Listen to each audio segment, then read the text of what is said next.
Winston, where's my Lara Croft Lethal Load DVD? It's time to watch part 3.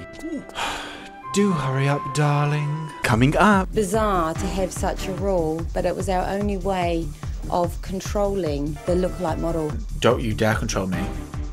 They're just letting her in with a gun. Oh, I mean business, love it. I mean business. Lara Croft is so real to some of her fans that it's only a short step to seeing her in the flesh. Or being her in the flesh. Here we go. Now we're moving on to, like, cosplayers, lookalikes, models.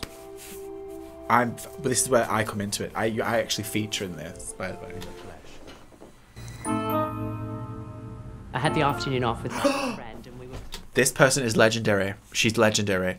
Let's just watch this all together. And we were playing her boyfriend's PlayStation machine with the Tomb Raider game that he'd just got. I wanted to go to a fancy dress party and I was trying to think of a theme and she said, my God, why don't you, you're so like her anyway, why don't you go as Lara Croft? She is one of the original Lara Croft cosplayers. Like, one of the originals. The more I thought about it, and certainly the more I learnt about the character, I found there were a number of surprising similarities actually with the biography that they've written for the character and my own life. So I put a costume together that I was very proud of, went along to this fancy dress night, and I must have... I mean, icon, legend. Look how good it looks. I must admit it went down a storm. I bet it did. The theme was Egyptian. I was surprised actually that nobody else had the same idea. Because you're a legend. I was the only Lara Croft there. Because you're a freaking genius, Jennifer Morgan. This is essentially the classic costume. This is the first top that I bought. It's basically the key attributes to the character. You've got her ponytail, of course, the trademark sunglasses, the leather backpack, and the gun belt with the brass buckle. Beautiful. And the 2 revolvers, of course. So it's, and as I say, Honey, they're called pistols, they're not called revolvers. Revolvers are the one with the case that revolves like that.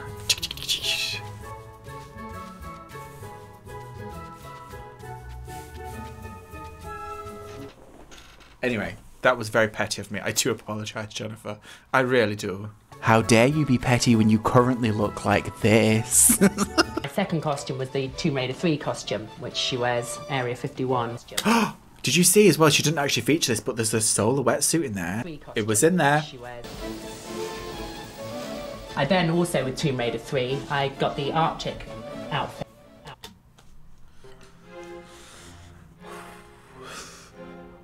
It's the Antarctica, honey. You're on the wrong pole, my love. Being very petty again, I know, but I don't care. Another jacket and a couple of tops and shorts. So I'm hoping to get the full range. It'll be my that will be my collection complete. Let's find out if we can find any information on Jennifer Morgan. Susan Scott. She changed her name to Susan Scott. Oh, she did. She changed her name to Susan Scott. Oh my God, who's that? Who's this legend? Michelle Powell. Is that face as well? Oh, I mean business, love it. I mean business. Lara certainly knew how to paint the town red.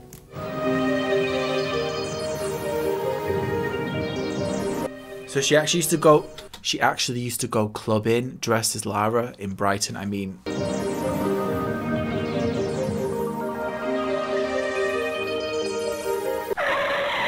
she's off her face on MDMA. She's absolutely off her face. Walking around Brighton with pistols, you'd get shot these days. And I must admit, actually, the Lara Croft costume is a very good thing for going clubbing in. Oh my God, I want to go clubbing now. Give me some MDMA. She's absolutely twatted before she's even entered the club. I love it. She had 2 Red Bulls, a bottle of Smirnoff vodka, and 2 pills of extra stuff. They're just letting her in with a gun.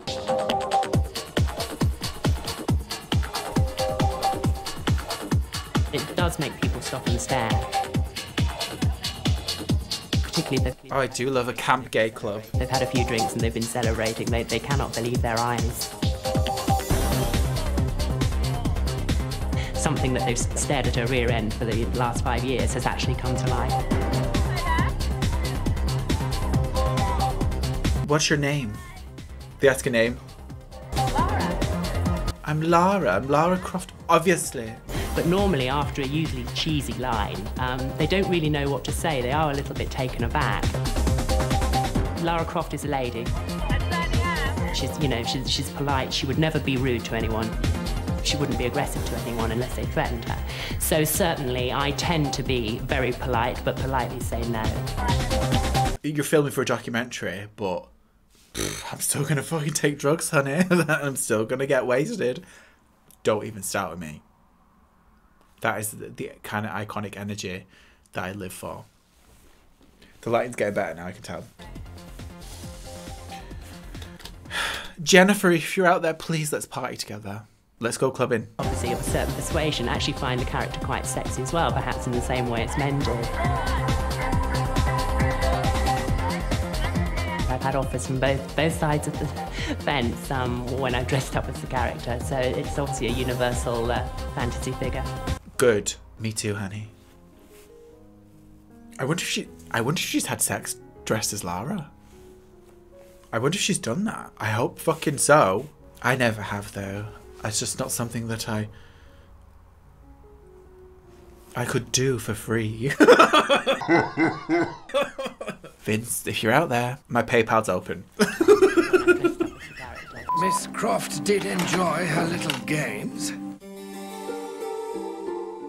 Some people dress as Lara for a hobby. Others do it as a job. Well, yeah, currently I'm not getting paid for this, so. This channel isn't monetized yet, so that's why I'm doing this for free. Like I said, Vince, my PayPal's open. Others do it as a job. Lucy Clarkson is one of a succession of official Lara Croft lookalike models who represent the character at trade fairs and product launches. Trade fairs? That sounds like a bloody, like, back alley carnival, like. Trade fairs. I don't like those words together.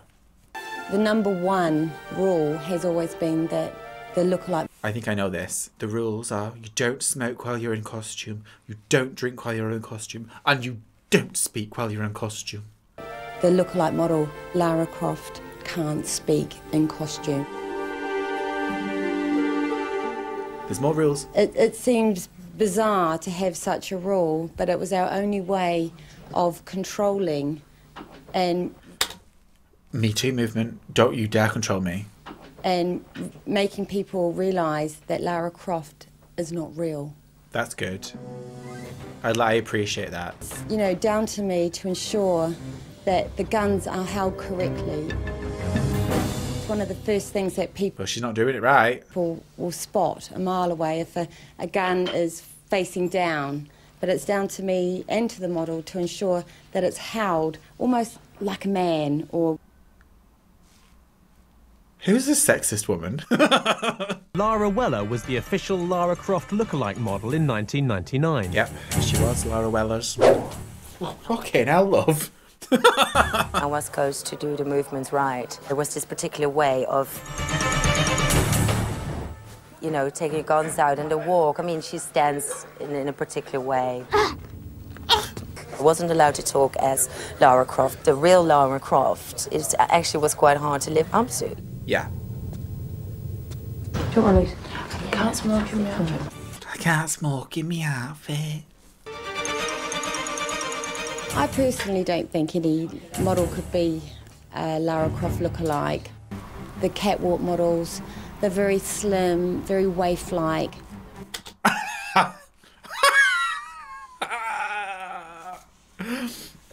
Oh my god, this is giving. The camera work is sensational. The moments that they pick and they capture are just stunning. Look at this. This looks like the skit that French and Saunders did. You know, the two dirty old men? Well, even the girls, they know, yeah? The lasses go for it now, they're begging for it. Oh, they're begging for it, they are. Is that not them?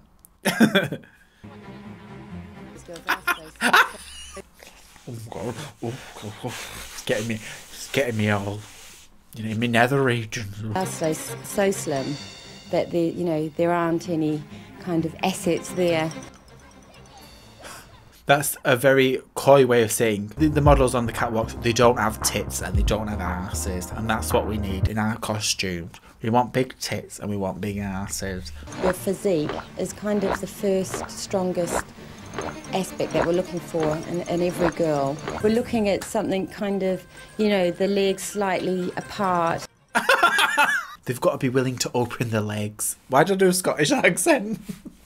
Yeah, she's basically saying they've got to be willing to open the legs. Along the lines of a cowboy, but putting that kind of soft, sexy, feminine touch to it.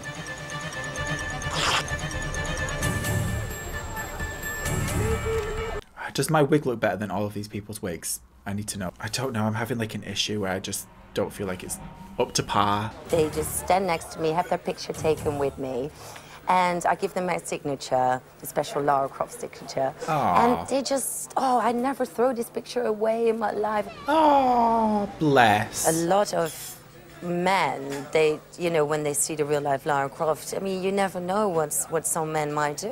Very impressed. Very impressed. It seems as if everybody loves Lara. Well, not quite everybody. Phil Chapman, also known as Dr. Evil, dedicates his every waking hour to devising horrible ways to kill her. This is the guy that came up with the enemies for all the games. It's a nasty job, but someone's got to do it. Well? Killer! It's estimated that over 500 million hours have been devoted to playing Tomb Raider, most of them spent trying to keep Lara Croft alive. Lara isn't an indestructible superhero. She pays for your mistakes. Dying is an intrinsic part of Lara's existence. Phil Chapman works at Core Design, Lara's parent company, but he has far from fatherly feelings towards her. He dreams up the ways to kill her. He's paid to see Lara dead.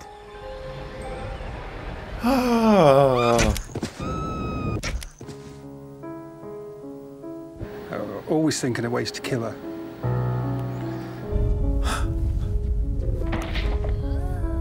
That's half the fun.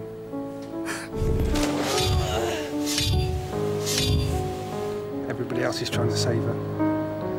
I'm trying to do her in. The actual, some of the ideas come from, it's not like from nightmares or anything like that. It's just somewhere in there.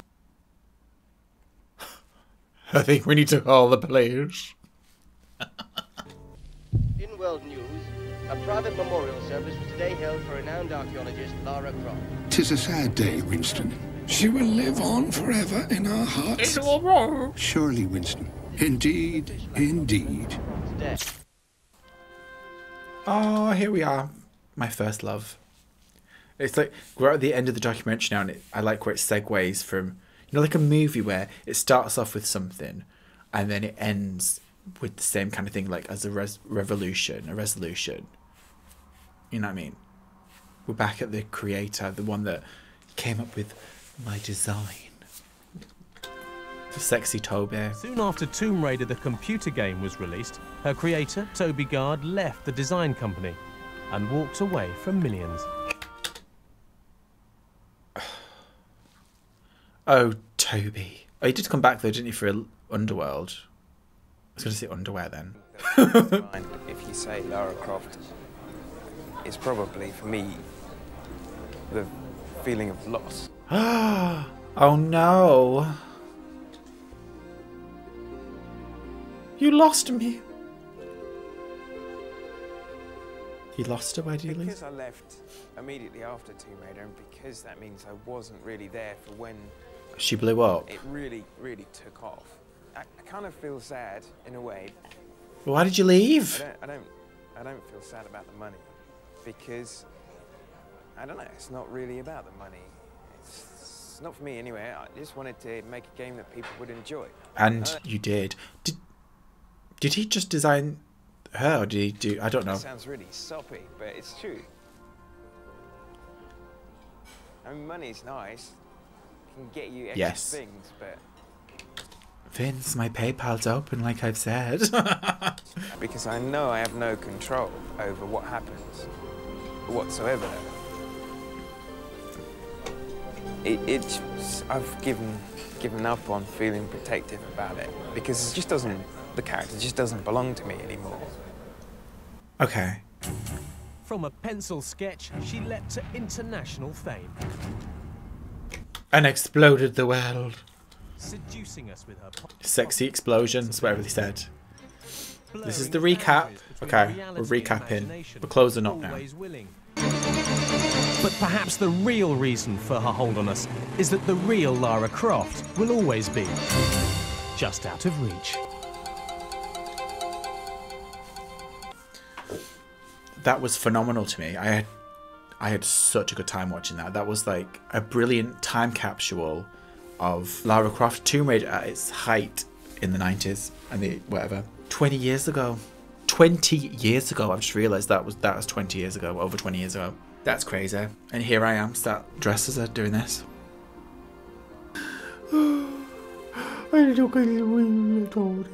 So to recap, we met Mark Piper from Gordonston. Oh my god, granddaddy, daddy. He seems like such a lovely man. Like seriously, I'd love to meet him. Then we have Vince. Oh my god, like they fell in love with her.